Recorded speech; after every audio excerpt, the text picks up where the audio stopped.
Olá a todos, bem-vindos a mais uma aula da nossa 10ª edição do curso sobre uso terapêutico da cannabis sativa.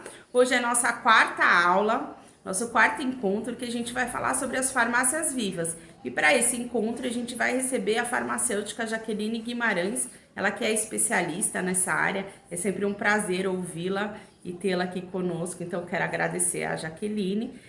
Acho que vocês vão gostar bastante do conteúdo. E essa aula complementa, inclusive, a aula passada, que era sobre a cannabis e o SUS. Quero aproveitar para lembrar que as nossas inscrições estão abertas até o dia 30, então ainda dá tempo daquele vizinho, daquele parente se inscrever. Vamos ajudar a divulgar para que a gente amplie o debate, leve informação de qualidade, amplie a divulgação científica, né? Quebre os tabus e os preconceitos ligados a esse tema. Então corre lá, avisa todo mundo que dá tempo de se inscrever. E também lembrar que esse final de semana acontece em São Paulo presencialmente o curso da Cultive em parceria com a Unifesp. É um curso presencial que acontece no Teatro Sérgio Cardoso, que fica na região da Bela Vista. Quem tiver interesse de se inscrever, o link de inscrição tá na bio da Cultive. Eu preciso ser sincera que eu não sei nesse momento que eu gravo se ainda tem vaga, mas vale a tentativa aí para quem ainda não se inscreveu e gostaria de ir. Bom, quero lembrar também que quem está chegando agora, que as aulas anteriores estão disponíveis na playlist e aqui no YouTube. Mesmo para quem já fez essa caminhada até aqui, você pode assistir as aulas a qualquer momento. O que ficou para trás, as próximas, responder a atividade. A gente não tem como conferir as atividades, então vocês podem enviar mais de uma vez se tiver a dúvida. E é isso. A gente se vê nos próximos dias. Vamos conversando por aqui. Tenha um ótimo final de semana. Até terça. Olá, pessoal. Mais uma vez estamos aqui. É um prazer estar aqui com vocês. Curso Unifesp, o uso terapêutico da cannabis sativa. Eu vou falar sobre as farmácias vivas, já que essa é uma das possibilidades para ampliação do acesso da população à cannabis medicinal. Tá bom? Vamos lá? Essa, pessoal, é a cadeia produtiva de plantas medicinais e fitoterápicos que ocorrem dentro da farmácia viva. E eu vou detalhar para vocês cada uma dessas etapas, tá certo? Eu vou me apresentar aqui brevemente a vocês, né? Eu digo que eu tenho a missão de semear farmácias vivas, porque isso é uma paixão na minha vida, e eu já tenho um caminhar nessa área aí de uns 20 anos. Eu me formei, né, pela UFMG em farmácia, me especializei em plantas medicinais, farmácias vivas, em cannabis medicinal, aromaterapia e homeopatia. Eu sou uma farmacêutica integrativa. Fui responsável pela implantação e coordenação da farmácia viva por 16 anos. Sou membro do Grupo Técnico de Fitoterapia do CRF-MG, sou membro da Rede Fito Cerrado, membro da diretoria da Associação Brasileira de Farmácias Vivas e assessora na implantação da Farmácia Viva Brumadinho, que recebeu um recurso do Ministério da Saúde através de um edital, né, ao qual foi submetido um projeto. E em 2020 recebemos esse recurso e agora estamos fazendo, né, a implantação da Farmácia Viva no município. Eu assessoro o pessoal lá. Esse é o nosso mestre, o meu mestre, professor Francisco José de Abreu Matos, farmacologista, professor emérito da Universidade Federal do Ceará, criador do projeto Farmácias Vivas, que foi idealizado em 1983 e organizado sob influência da OMS. Professor Matos faleceu em 2008, mas deixou um legado riquíssimo. O trabalho que ele fez em Ceará, lá na Universidade Federal do Ceará, em todo o estado do Ceará, é hoje replicado por todo o Brasil. No Ceará, estabeleceram, né, através de uma regulamentação, 3 tipos de farmácias vivas. Farmácia viva tipo 1, que é a mais simples, onde a gente tem um viveiro de mudas, um horto de plantas medicinais, e ali trabalhamos orientando, né, a população como preparar as formulações, as preparações extemporâneas, as preparações caseiras, né, que são os chás, né, é, emplastos, compressas, essas formas mais simples que a gente utiliza a planta fresca, né, para fazer o uso da planta medicinal. Já a farmácia viva tipo 2, ela tem tudo que a tipo 1 tem, que seria a parte do cultivo, né, dessa orientação da comunidade, mas ela faz a secagem da planta medicinal através do setor de beneficiamento primário. E ali a gente vai obter a droga vegetal, né, que é essa planta seca para fazer o chá, né, para preparar as formas caseiras de uso das plantas medicinais. E já a farmácia viva tipo 3, ela contém tudo que tem na farmácia viva 1, mas além disso, ela tem a oficina farmacêutica, ou seja, um laboratório de manipulação, onde a gente vai utilizar essa planta seca, né, a droga vegetal, para fazer o extrato, que são tinturas, extratos glicólicos, e daí preparar as formas farmacêuticas, que são xaropes, cremes, géis, soluções, shampoo, supositório, né, já são preparações mais com mais tecnologia, exige uma estrutura melhor, né, mais complicado um pouco, porém é bastante resolutivo e essas formulações vão ser dispensadas no SUS. Então, essas fotos abaixo tem todas essas etapas, né? O cultivo, o beneficiamento, a secagem, o preparo da forma farmacêutica, que aí é um creme de calêndula, e até cápsula, né? Que pode ser preparada em uma farmácia viva tipo 3. Porém, somente em 2010, através da portaria 886, o Ministério da Saúde instituiu a farmácia viva no âmbito do SUS. Só que a farmácia viva que ele instituiu é o modelo tipo 3 do Ceará. O Ministério da Saúde ele não reconhece oficialmente, né, esses modelos mais simples de farmácia viva, como a tipo 1 e tipo 2. No parágrafo 1º dessa portaria, a gente vai ter todas as etapas que devem ser realizadas dentro de uma farmácia viva, que seria o cultivo, coleta, processamento, armazenamento das plantas medicinais, manipulação e dispensação das preparações magistrais e oficinais de plantas medicinais e fitoterápicos. E essa portaria também diz que é proibida a comercialização de plantas medicinais e fitoterápicos. Então, gente, não existe uma farmácia viva com fins lucrativos. A farmácia viva só pode existir dentro do SUS e ela pertence a uma secretaria de saúde, que seja ela municipal, estadual ou do Distrito Federal. Depois, em seguida, foi publicada a RDC 18, de 2013, que vai regulamentar essa farmácia viva da portaria 886. Ela vai estabelecer todas as regras para que ocorra com a maior qualidade, né, que se garanta a qualidade desse produto que vai ser produzido pela farmácia viva. Então, ela vai regulamentar o espaço físico, o treinamento dos funcionários, né, como vão se vestir os funcionários, a documentação que é necessária na farmácia viva, para a gente poder apresentar para a vigilância sanitária, né, como vão ser feitas as compras, como vão ser feita a gerência, né, como será feita a gerência dos funcionários e a gerência técnica também e administrativa, qualificação de fornecedor, enfim. Tem tudo nessa resolução e quem vai trabalhar com farmácia viva dentro do SUS vai ter que seguir tudo que está estabelecido aí.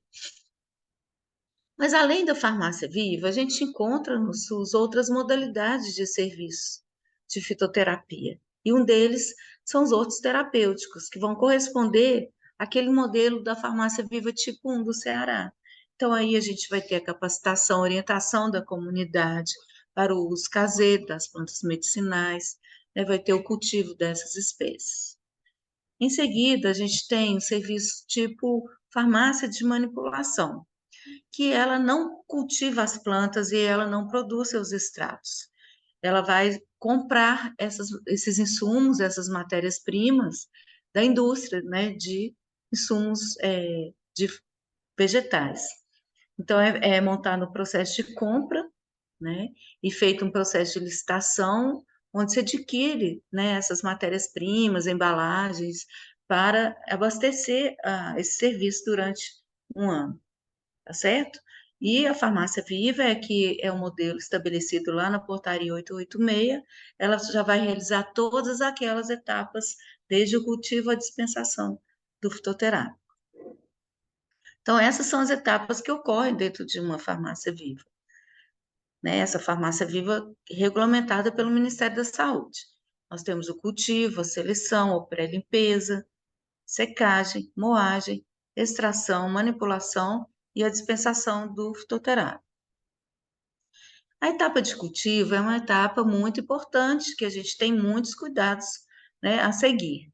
Na escolha da área, por exemplo, a gente tem que escolher uma área preservada, longe da poluição de veículos, do trânsito de pedestre, do trânsito de animais, tem que estar longe de áreas de cultivo que utilizem agrotóxico, tem que ser uma área onde não foi utilizado agrotóxico, pelo menos há 5 anos, né? Então a gente tem que ter todo esse cuidado.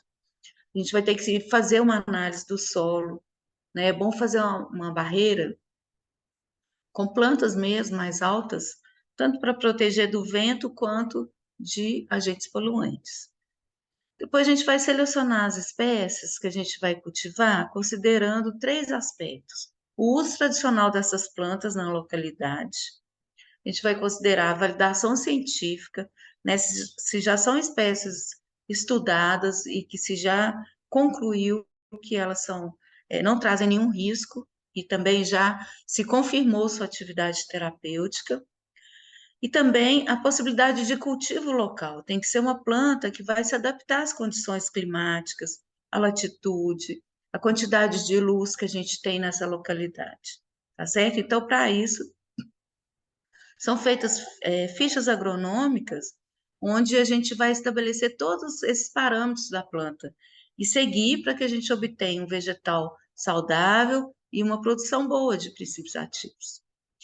E qual a prática utilizada? Seria uma prática agroecológica ou um cultivo orgânico, né, onde a gente faça, de acordo com as boas práticas agrícolas, o cultivo dessas plantas. Então, nunca usar agrotóxico de forma alguma, a gente vai utilizar adubação orgânica, que seria compostagem, minhocário, as técnicas da agricultura biodinâmica, homeopatia, né? Tudo isso é permitido, tá bom? E planejar essa produção, né? A gente não pode colher todas as plantas no mesmo tempo, senão a gente vai perder muita coisa. Então, a gente tem que plantar e estabelecer um calendário de colheita, para que você colha uma de cada vez, senão você vai perder muita coisa, tá certo? E também planejar o seu cultivo de acordo com a demanda que você vai abastecer no município, né? A gente vai fazendo um cálculo de acordo com o que a gente vai produzir de fitoterápico para saber o que a gente vai ter que cultivar de planta.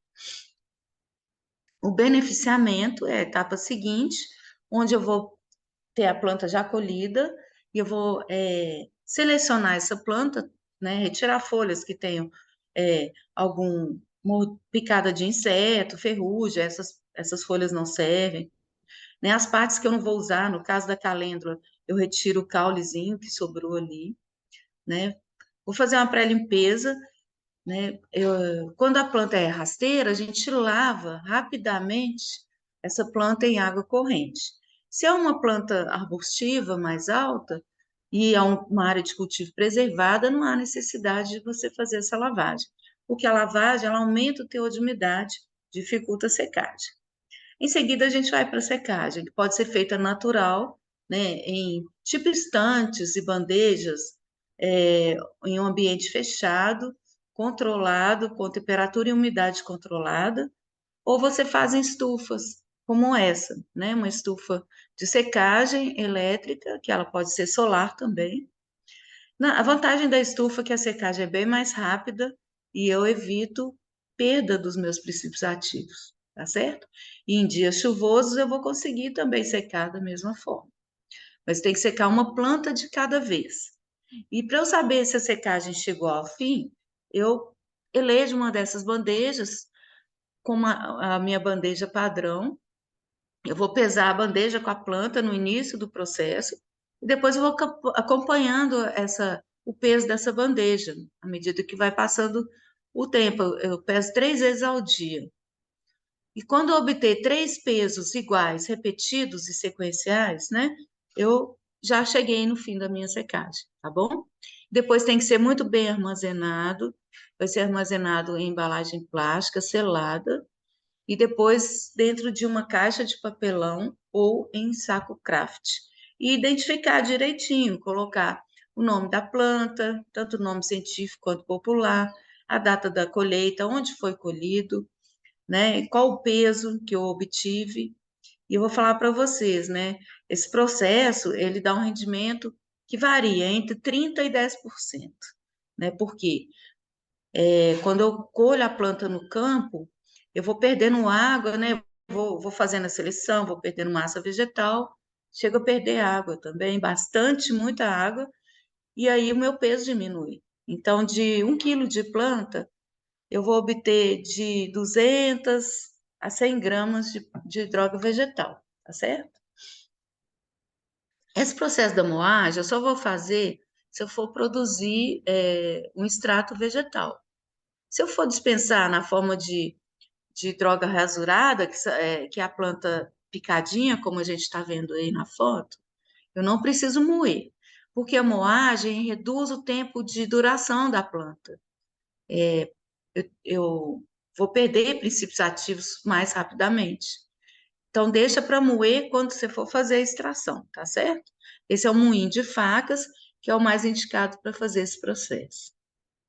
Depois, eu vou fazer a extração utilizando os processos que estão lá nos métodos gerais da farmacopeia brasileira, que pode ser percolação, eu colocando a droga vegetal em contato com o líquido extrator, que geralmente é uma mistura de água e álcool, ou a percolação, que eu coloco em camadas. A droga vegetal eu tenho que peneirar primeiro, depois eu vou colocar a camada de areia lavada, papel de filtro, algodão, e sobre isso eu vou colocar o líquido extrator e eu vou obter o meu extrato, que vai gotejar numa torneirinha lá embaixo desse recipiente, tá bom?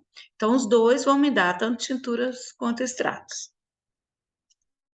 Outra forma de você obter um derivado vegetal é a destilação por arrasto de vapor, onde eu vou obter os óleos essenciais, né? Eu coloco a planta fresca ou seca, geralmente a gente usa a planta fresca, dentro de uma dorna, que está aqui à nossa direita.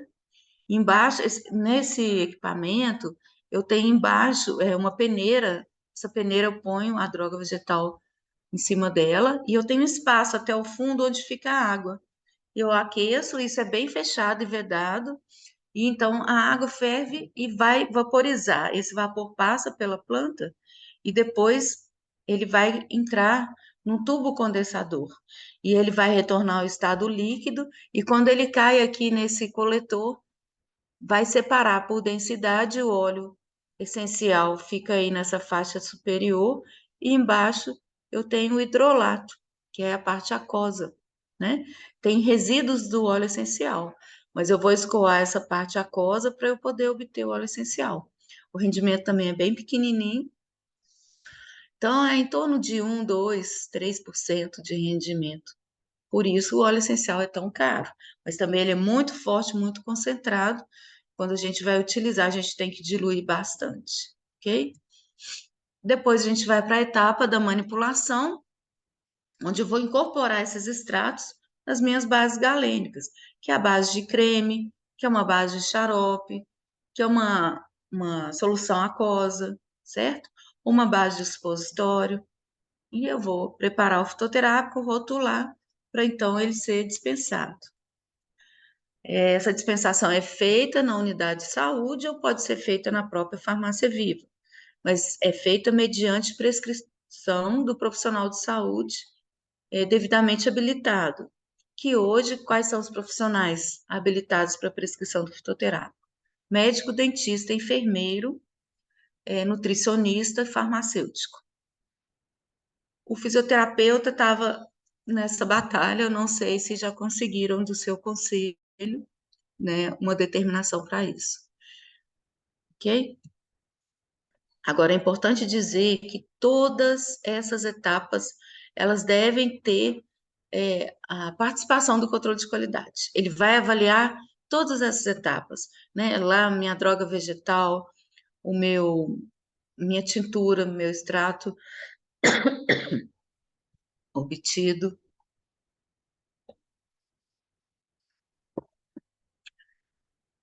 No campo também. Então, controle de qualidade, desculpa, pessoal, tomar uma água. Controle de qualidade é muito importante para a gente obter o nosso produto seguro e eficaz.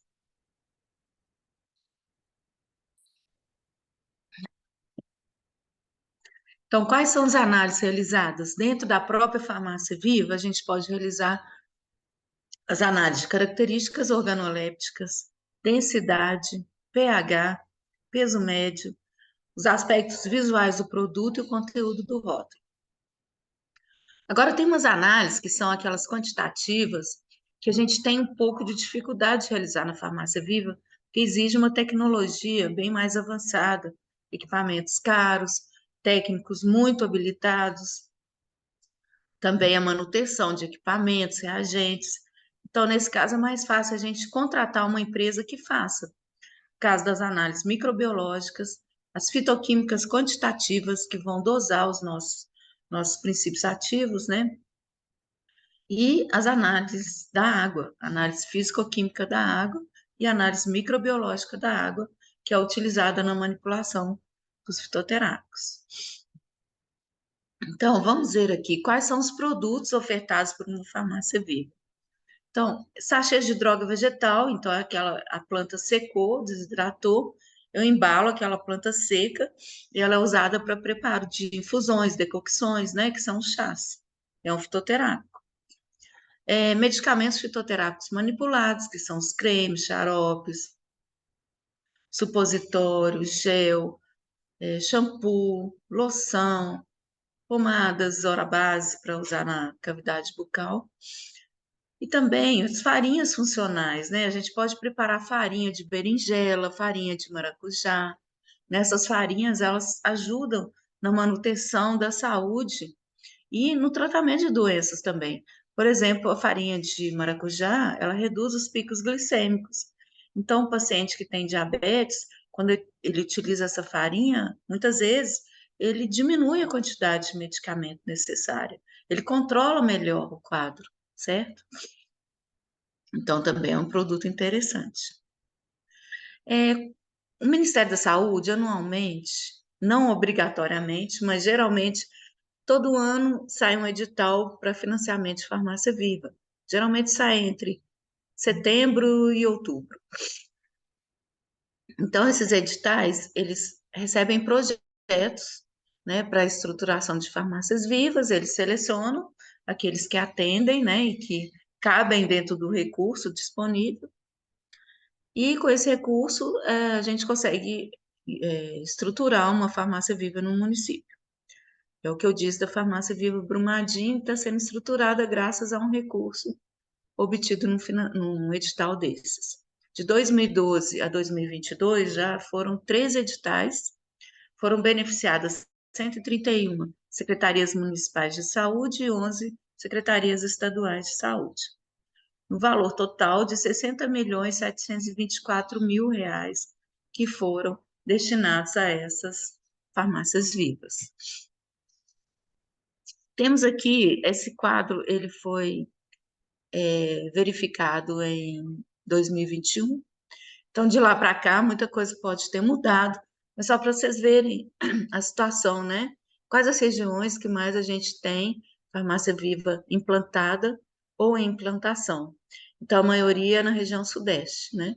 Mas temos também no nordeste, na região centro-oeste, e na região norte já tem mais do que isso aí. Belém mesmo já está com uma farmácia viva lá. No Maranhão tem muitos hortos terapêuticos, né, que é aquela modalidade mais simples. Tem mais de 50 hortos terapêuticos, um trabalho muito bonito que é realizado lá. Então vamos falar agora sobre cannabis medicinal no Brasil. Quais são as perspectivas? Então a gente tem já desde 2015 o projeto de lei 399 que está em tramitação. Ele passou pela Câmara, mas entraram com recurso. Então, ele está há 2 anos esperando resolver esse recurso na Câmara para ir no Senado. Tem toda uma movimentação, né, das pessoas interessadas, né, de paciente, de associação, de profissionais de saúde, pressionando para que saia da gaveta lá e seja votado. Mas até o momento a gente não conseguiu isso. Temos muita esperança que esse ano ainda ele será finalizado, será votado e aprovado. O que esse projeto de lei diz? Primeiro, ele trata da produção de medicamentos para humanos pelo SUS, em associações de pacientes, em farmácias magistrais e pela indústria farmacêutica. Vocês sabem, né, que até o momento farmácia magistral não pode manipular produtos à base de cannabis. Também o cultivo da cannabis nas farmácias vivas do SUS, é aí que a gente entra com a farmácia viva, porque a farmácia viva, ela executa toda essa cadeia, do cultivo à dispensação do fitoterápico. E a cannabis sativa nada mais é do que uma planta medicinal. Então, por que não ser incorporada na farmácia viva, onde a gente já tem toda a estrutura e todo o conhecimento técnico necessário para produzir o extrato, né? Produzir os fitoterápicos à base da cannabis. Então, esses produtos seriam dispensados no SUS mediante a prescrição e toda a regulamentação, todos os registros que devem ser feitos, porque é uma substância controlada, né? É um fitoterápico controlado. Também prevê a produção de medicamentos para animais, com um teor inferior a 0,3% de THC, o cultivo do cânhamo para a produção industrial de cosméticos, produtos de higiene pessoal, celulose, fibras, gêneros alimentícios e suplementos alimentares. Também prevê o fornecimento do medicamento à base de cannabis pelo SUS, pelas farmácias de manipulação e pelas associações de pacientes e empresas. Agora, tem algumas críticas a esse projeto de lei, e uma delas é que regulamenta a cannabis apenas para pessoas jurídicas, excluindo o cultivo doméstico da proposta. Então, aquele cultivo, né, do paciente que recebe o habeas corpus, né, para cultivar e produzir o seu medicamento em casa, não está contemplado aí.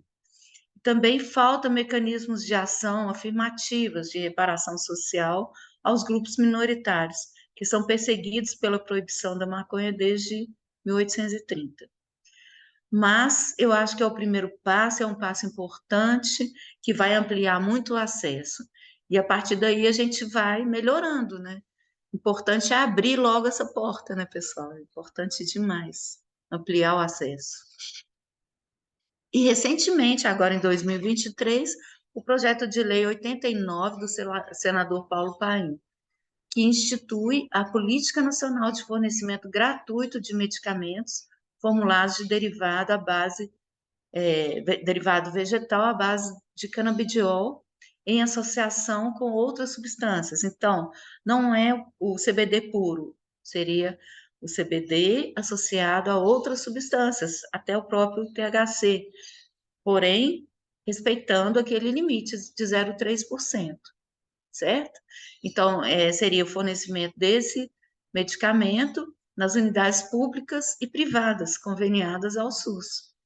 Então, isso é muito importante, porque já não fala aqui do medicamento manipulado, não.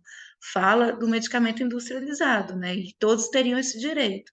Não precisa judicializar, não precisa lutar na justiça para ter esse direito. Teria uma lei que garantiria esse direito. Assim como em alguns estados já foi aprovado. No estado de São Paulo, no Paraná, em Alagoas, eles aprovaram o fornecimento de produtos à base de canabidiol pelo Sistema Único de Saúde. Então, é meio que uma extensão do que já foi aprovado nesses estados, né?